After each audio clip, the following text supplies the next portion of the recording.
Hi, Fiona Lewis here from Super Savvy Business, and today I want to touch on guest blog posting.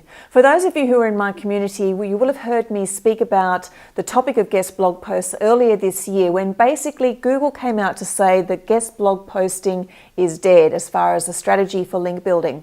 But what I wanted to talk about today is that it certainly isn't dead for many factors.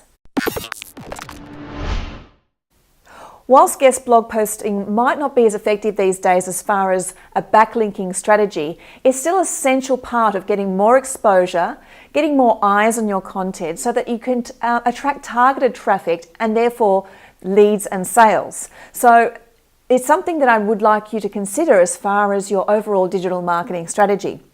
However, you might be asking yourself the question, how do I know where the good places are to have guest blog posts? Because there certainly are some sites you definitely wouldn't want to be posting on, because if they're a poor quality site or they're deemed as a spammy site in the eyes of Google, then that could actually harm your site's authority and reputation.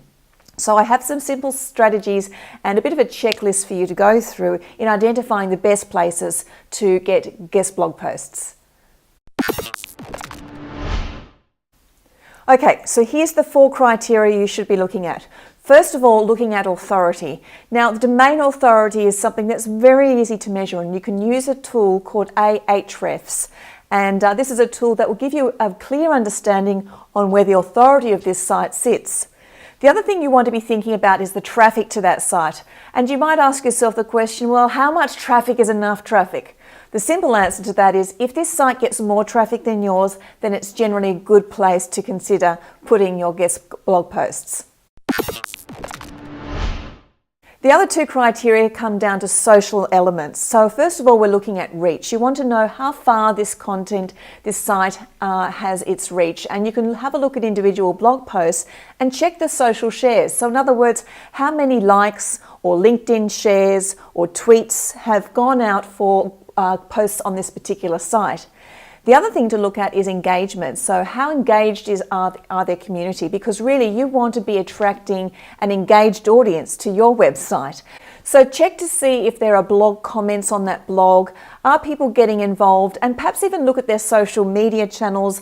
Do they have high engagement there? Are people liking their posts, sharing their posts, getting involved in their social media world?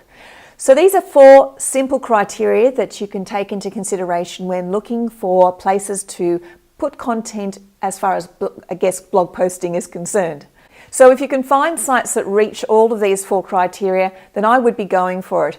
Just remember, it's not going to give you any link juice or love from Google as far as linking back to your site. Remember, the aim of the game here is to attract targeted leads and customers into your business. So I'm all for guest blog posting, and I strongly suggest that you consider using this strategy in your digital marketing campaigns as well.